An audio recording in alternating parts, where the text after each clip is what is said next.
মাহাতোকে সেই বিজেপি দলের বজরং দলের সদস্যরা নির্মমভাবে খুন করেছে। আজ পুরুলিয়ার বড়াবাজার থানার তুমরশোল বান্দোডি গ্রামের রাজনৈতিক উত্তেজনা তুঙ্গে। মৃত পরিযায়ী শ্রমিক সুখেন মাহাতোর পরিবারের সঙ্গে দেখা করতে আজ আসছেন অভিষেক বন্দ্যোপাধ্যায়। চলছে শেষ মুহূর্তের প্রস্তুতি। অন্যদিকে পরিবারের সোজা সাপটা অভিযোগ, বিজেপি শাসিত রাজ্যে বিজেপি ও বজরং দলের কর্মীরাই সুখেনকে খুন করেছে। তাঁদের দাবি, কোন অপরাধে তাকে খুন করা হলো তার জবাব চাই।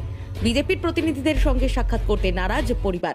এদিকে পরিযায়ী শ্রমিক খুনের ঘটনায় আমিন শওকত শেখ নামে এক যুবককে আটক করেছেন ললিকন্ঠ পিএস। এমনটাই জানিয়েছে পুরুলিয়ার বিজেপি সাংসদ জ্যোতির্ময় সিং মাহাতো। ঘটনাকে ঘিরে চরম রাজনৈতিক চাপানুতোর। উত্তাল, দেখুন বিস্তারিত।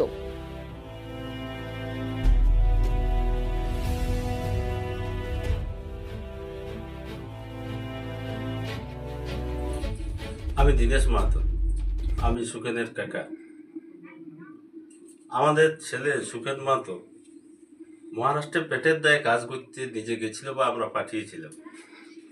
সেইখানে মহারাষ্ট্রে বিজেপি শাসিত রাজ্যে আমাদের ছেলে সুখেন মাহাতোকে সেই বিজেপি দলের বজরং দলের সদস্যরা নির্মমভাবে খুন করেছে। তাই আমরা বিজেপির কোনো নেতা বা মন্ত্রীর কাছে আমরা কোনো দেখা করতে চাই না। আমরা একটাই জবাব জানতে চাই যে আমাদের ছেলেকে কিসের জন্য খুন করা হলো, কী অপরাধ তার, সেই কাজ করাটা এটাই কি ভুল?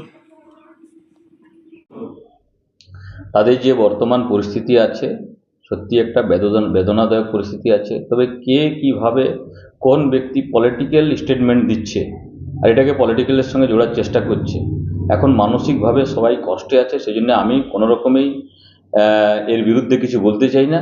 এইটুকুই বলতে পারি, আমি আমার দল বাকি কার্যকর্তারা সেই পরিবারের পাশে আছি আমরা সবসময়। দ্বিতীয় কথা হচ্ছে, কেন মহারাষ্ট্র যেতে হচ্ছে কাজ করতে? দিদি নাকি খুব উন্নয়ন করেছে, দিদি নাকি ডবল চাকরি দিয়েছে পশ্চিমবাংলায়, প্রত্যেক বছর নাকি কোটি কোটি চাকরি দিয়েছে, আর এই নির্বাচনে তিনটা চাকরি দেওয়ার কথা বলছে। তাহলে পশ্চিমবাংলার থেকে লক্ষ লক্ষ লোককে ভিন রাজ্যে যেতে হচ্ছে কেন? এই জঙ্গলমহল যুব সমাজ শূন্য হয়ে গেছে কেন? এর জবাব কালকে এসে অভিষেক ব্যানার্জিকে দিতে হবে এখানে, কারণ সে হচ্ছে সেকেন্ড ইন কমান্ড, নাকি সে বলে যুবরাজ স্বঘোষিত নিজেকে। তো সেই জন্য তাকে এটা জবাব দিতে হবে। জঙ্গল